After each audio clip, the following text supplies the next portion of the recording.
pour les militaires. Et comme tous les mardis, on fait le point sur l'évolution des opérations françaises en Europe, en particulier sur son flanc est.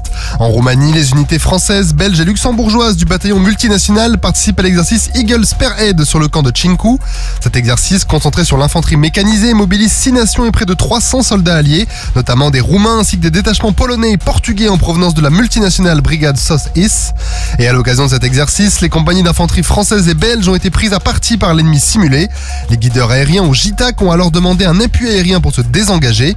2 Rafales marines ont ensuite décollé du porte-avions Charles de Gaulle qui est actuellement en mission en mer Méditerranée sous contrôle opérationnel de l'OTAN.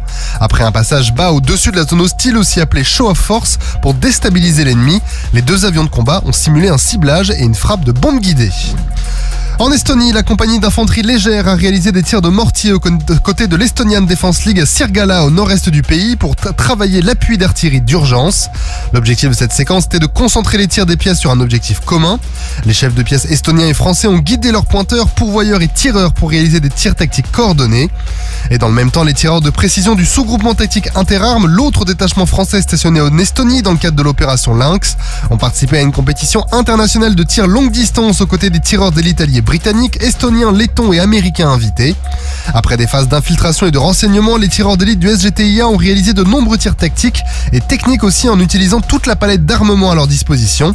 Une agréable séquence qui illustre aussi les excellentes relations entre les forces alliées qui œuvrent en permanence au renforcement de la posture dissuasive et défensive du flanc est de l'Europe. En Bosnie-Herzégovine, le bataillon multinational de la force réserve stratégique est déployé à Orašje dans le nord du pays. Ce bataillon multinational franco-roumano-italien conduit plusieurs séquences comme des patrouilles en véhicules blindés légers en zone urbaine et dans les campagnes pour aller à la rencontre de la population locale ou des instructions sur l'armement auprès de l'armée du pays. En mer Baltique, le chasseur de mines L'Aigle poursuit son déploiement au sein du groupe de guerre de mines de l'OTAN. Au sein de ce groupe, il a participé pendant 2 semaines à l'opération Open Spirit organisée par l'OTAN dans la baie de Narva en Estonie. Au total, 6 munitions dites historiques, c'est-à-dire datant de la Seconde Guerre mondiale, ont été contreminées par le bâtiment de la Marine nationale qui a ainsi contribué à garantir la sûreté maritime et la liberté de navigation dans cette zone. Et enfin, en Atlantique Nord, le bâtiment hydrographique et océanographique Beautemps-Beaupré a fait escale à Saint-Pierre-et-Miquelon. Cette première escale du bâtiment sur l'archipel français a été marquée par les interactions entre la population locale et les marins. Le Beautemps-Beaupré a ensuite repris la mer pour continuer sa patrouille et ses travaux hydrographiques.